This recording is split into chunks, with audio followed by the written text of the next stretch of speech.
el RUC. Es decir, como bien dijo Carlos, de los 11 foros, detectamos una serie de problemas, tanto que te presentaban los constructores como en un momento dado la Secretaría.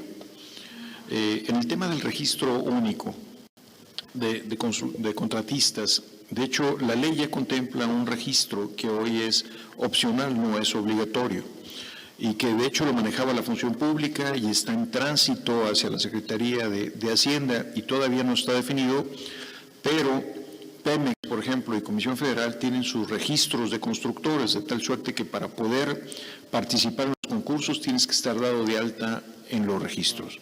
Y esto tiene una serie de ventajas de los dos lados. Para la Secretaría, como bien comentaba Carlos, el estar revisando todos los concursos, a cada uno de los que pudieran ser ganadores, pues la verdad es que entregan un cerro de información y eso obliga a que tengan mucho personal y que a lo mejor inclusive por las prisas pudieran estar evaluadas mal las propuestas. Hoy tenemos un sistema de calificación de los concursos que consta de dos partes, una parte técnica, administrativa, legal, financiera, que es esta información que se maneja, en la cual se le asignan 50 puntos por distintos conceptos a las propuestas de los constructores. Y había un tema donde una de las quejas de los constructores era que con la misma información la presentaban, por ejemplo, en la delegación de la SCT en Puebla y les daban una cantidad de puntos porque le reconocían cierta capacidad de construcción, cierta experiencia, y ese mismo paquete lo entregaban en Tlaxcala, por ejemplo, y les entregaban otra puntuación. Había una experiencia que sí se la acreditaban en una de las delegaciones y en otra no. Y la idea era que quitáramos la discrecionalidad de los funcionarios a la hora que estaban calificando a las empresas, porque aquí están calificando a las empresas.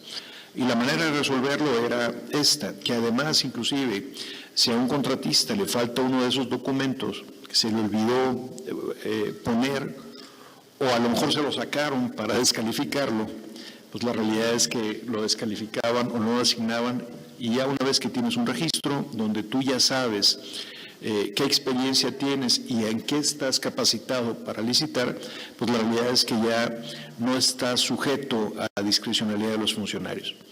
Hay una simplificación administrativa, ya no tienes que andar en cada concurso llegando con, dependiendo de la antigüedad de la empresa, con una caja o 2 o 3 de archivo muerto donde entregas toda esta información. Y para la Secretaría es menos rollo, ya no tienes que andar revisando eso, ya hay un catálogo donde sabes qué empresas pueden participar y en qué pueden participar. Entonces, esos eran los problemas que se resuelven con el tema del registro único de contratistas. Luego venía el tema del TICS que es, ¿qué problemas se daban? Bueno, voy a hablar no es un tema político, pero bueno, en sexenios anteriores hay obras que se han hecho, la Estela de Luz, por ejemplo, es decir, se autoriza en 200 millones de pesos y acaba costando 1,035 millones de pesos. La autopista Mazatlán-Durango se autoriza en 7,000 millones de pesos y acaba costando 28,000 millones de pesos. Entre otros, el México-Toluca, por ejemplo, el tren México-Toluca era un proyecto que se autorizó en 28,000 millones de pesos, hoy se llevan gastados 55,000 millones de pesos, lleva 3 años de retraso, no están resueltos algunos temas como son los derechos de vía, o inclusive hay lugares donde el derecho de vía está resuelto, pero la población no está de acuerdo en que pasen por ahí la obra y se convierte en un tema porque hay que resolver políticamente.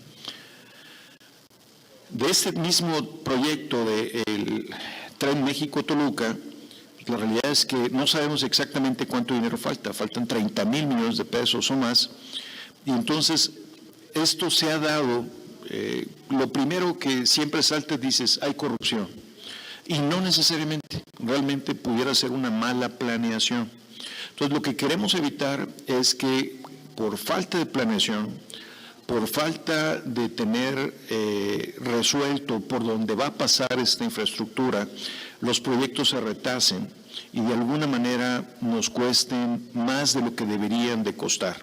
Cuando hacemos el presupuesto, por ejemplo, decimos, oye, va a costar 10,000 millones de pesos alguna obra, pues la realidad es que ya deberíamos de olvidarlo y eso es lo que debería de costar, y no el año que viene hay que meterle 10,000 millones de pesos más y el siguiente año 10,000 millones de pesos más porque no estaban bien hechos los estudios.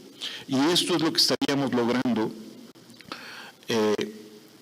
con esta modificación. No puede licitarse una obra que no tiene todos los estudios resueltos, que no tenga resuelto en dónde y por dónde se va a construir.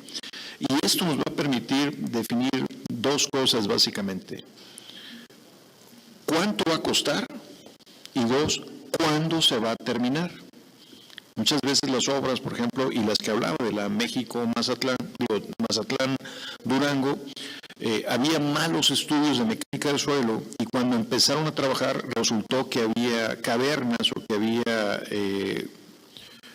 había problemas con los suelos y finalmente hubo que gastar muchísimo más en túneles, hubo que desviar la ruta porque había lugares por donde era prácticamente imposible que pasara y entonces asegurar que se termine. Y hay otro concepto que Carlos comentaba de que las obras, por ejemplo, pudieran estar terminadas. Lo peor que nos puede pasar en el caso de la Durango-Mazatlán es que esa obra, su justificación es que iba a traer desarrollo a la zona de Durango. Y resultó que no se dio así. Es decir, la obra se terminó, costó 4 veces más de lo que se tenía proyectado, se terminó, pero los beneficios que pensaban que iba a traer no los trajo. De hecho, no se desarrolló más Durango. Quien sí se vio beneficiado fue Mazatlán, porque les acercó la playa a los duranguenses y la realidad es que desató un negocio inmobiliario que tenía que ver con las casas de fin de semana, las casas de playa de fin de semana, donde muchos de los duranguenses invirtieron y hoy hay mucho turismo en la zona de Mazatlán gracias a la carretera. Es decir, ese es un beneficio, pero ese realmente no justificaba esa inversión. La inversión se justificaba con otros desarrollos que no se dieron. Y pues bueno, nada más agregando a lo que estaba comentando Carlos, perdón, pero adelante Carlos.